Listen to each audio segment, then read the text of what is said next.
May isang katulong na nag-send sa akin kasi yung isang napaalis na, nag-post siya ng tungkol kay Happy. Yun nga, yung hinihila yung buhok. So, nung nakita ko yun, para akong binasa ng malamig na tubig kasi nakita ko na maltrato si Happy doon at hindi tama yung ginagawa nila sa bata. Kaya, pumunta ako agad kila Tony, pinakita ko agad sa kanila. Actually, kay Papi ko unang pinakita yung video, tapos hindi niya tinapos. Tinawag niya na agad si Regine. Umiikot kami sa buong bahay, tumatakbo kami, sinusundan ko si Papi kasi kinakabahan ako kung anong pwede niyang gawin. So, tinawag ko si Mami Tony, si Mama Marie, lahat ng tao doon na nakakita ng video. Pumunta na kami sa taas kasi nandun si Regine, tapos doon na sila kumprontahan. Takboy mo si Happy kang bilisan mo. Bakit? Si Happy. Ginagawa kayo Happy. Wait lang.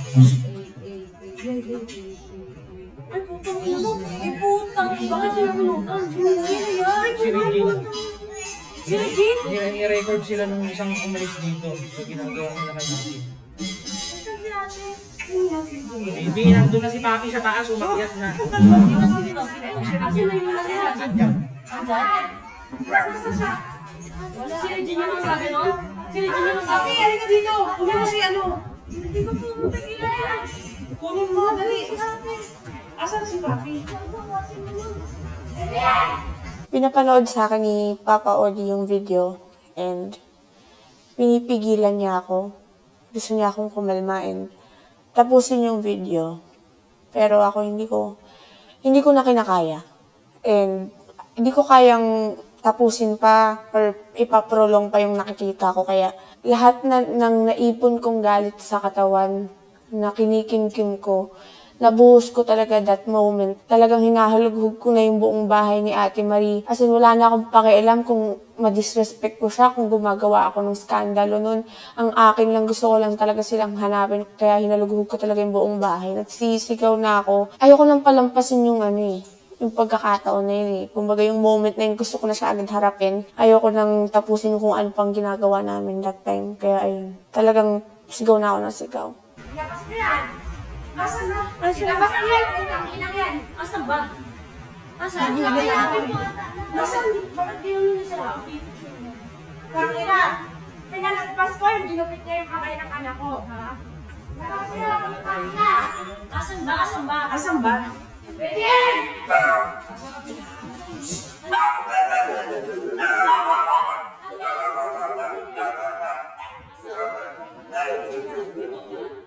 Nasa si Happy? Asan ba? Asan? Dami kong pinalagpas, Pete. Kangina. Sino yung sa video? Sino? Panoorin niyo! Sino yung nasa video? Asan si Panoorin niyo! Tawagan mo si Papa Odi. Ikaw yung gaganon, te? Ikaw yung nananabunot? Sino sa bunutan mo eh? Sino sa bunutan mo, te? Tignan mo, te, oh. Ayun, oh. Sino sa bunutan mo yung bata? Utang ina mo! Lagot ka, gago ka. Tama ka doon? Nalilipas ko, nagupit ko yung kamay ng sanggol ko. Tignan mo. Ay, te, sinabunutan mo. Hindi yung malakas. Hindi mo lang sinaling mo yung bata. Ay, inulit mo kasi sinabunutan mo. Hindi ko po yung video. Hindi, te. Hindi ko kailangan ng buo. Tignan mo to. Sige, putang ina mo, okay! Tangina mo! Ate! Wag na! Tangina mo! Nandito ako sa bahay ko! Ha? Tangina mo! Ha? Tangina mo! Tangina mo, ha? Tangina mo! Baby, Hindi mo gagawin yun sa anak ko! Hindi pinagkatiwalaan kita! Pinagkatiwalaan kita! Pinagkatiwalaan kita! Tangina mo! Hindi ko po sinasadya! Hindi ko sinasadya! Tangina, may anak ka din! Dapat alam mo yan! May anak ka! Ilang beses kitang pinagtanggol. Binigay ko sa'yo lahat ng tiwala ko, sabi ko sa'yo. 2 bata ang binibigay ko sa'yo. Tangina, minsan hindi ko iisipin gaganunin mo si Happy. Ang ina mo ka. Hindi ko maintindihan yung sarili ko nung time na yun, na parang pakiramdam ko, hindi naman ako naging masama. Kung anong kinakain ko, kinakain nila. Nakakutsyon sila, naka-aircon sila. Kaya nagtaka ako kung bakit kami napunta sa ganun. Sa'yo, kung ano ang kinakain ko, kinakain nyo. Kung ano ang sahod, nagdadagdag ako. Lahat. Kasuhan nyo. Kasuhan nyo yan. Hindi nyo pwede palampasin yan. Dami kong pinalipas sa'yo, Regine. Pinagtatanggol ka sa akin, ate. Pinagtatakpan ka pa.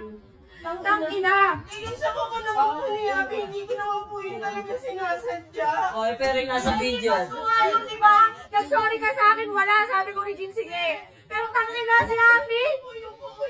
Si Happy! Mama mo, hindi mapabiro, hindi mo anak yung putang ina mo! Ganunin ka ni Happy. Ikaw, ganunin mo yung bata. Bakit mo gagantihan? Happy, bad yan. Di ba lagi mong ginaganon? Pag nakatalikod ako, ano? yung video, di ba? Ginano niya ng paki sa mukha si Happy.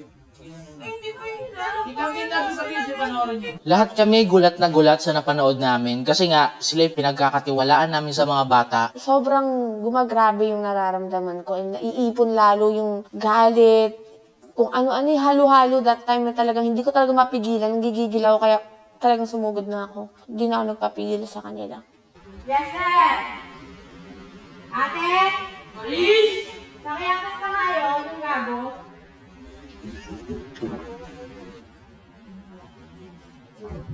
Ikaw, maupo ka dun. Okay ka na. Ikaw? Ikaw sa ka pa? Ano yun? Ano? Nakikita mo? Nakikita mo yung video? Ha? Kita ka pa? Sabihin mo sa akin na hindi ka nakikita ka rin. Ha? Putang ina mo. Ha? Ha? Ano? Ano na? Ano? Masarap yung ginaganyan? Ha? Ano? Masakit? Ha? Masakit ba? Ang ina mo, isa ka pa. Sasabihin mo sa akin, nakakataba mo na, may kausap ka. Isa ka rin doon. Ha? Isa ka pa doon. Hindi ka rin yung boses mo. Inano mo eh. Huwag kang sinungaling. Tutulungan ka pa doon? Ha? Pinagtatakpan mo pa? Dinidiin mo pa siya kanina na siya lang? Sa totoo lang, hindi ko maintindihan eh. Paano nila nagagawa yung ganun? Napakabait naman ni Happy. Hindi naman siya nagmana sa ugali ko, di ba? Lahat ng tao pinag-aagawan siya. Hindi ako ang nanay, parang ako na lang nangihiram sa kanya. Napakabait naman ni Happy. Hindi naman siya sobrang sakit sa ulo. Kaya nga ang dami nagmamahal siya ni. Ang daming gustong mag-alaga. Napaka-stress reliever naman yan eh. Siya yung nagbibigay ng kasiyahan sa lahat ng tao.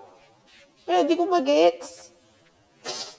Hindi ko mag-gets kung bakit nila ginagawa yun kay Happy kasi alam ko naman sa sarili kong wala namang ginawang masama yung bata sa kanila. Wala namang kamuang-buang yun. Hindi ko maintindihan bakit.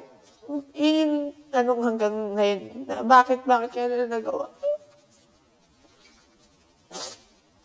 So, wala na siya kay Ate Maria. Masabi ko lang sa kanya, pag pumasok ka sa ibang bahay, ganito ganyan, sana malaman nila na ikaw yung gumawa sa bata nun para makarma ka.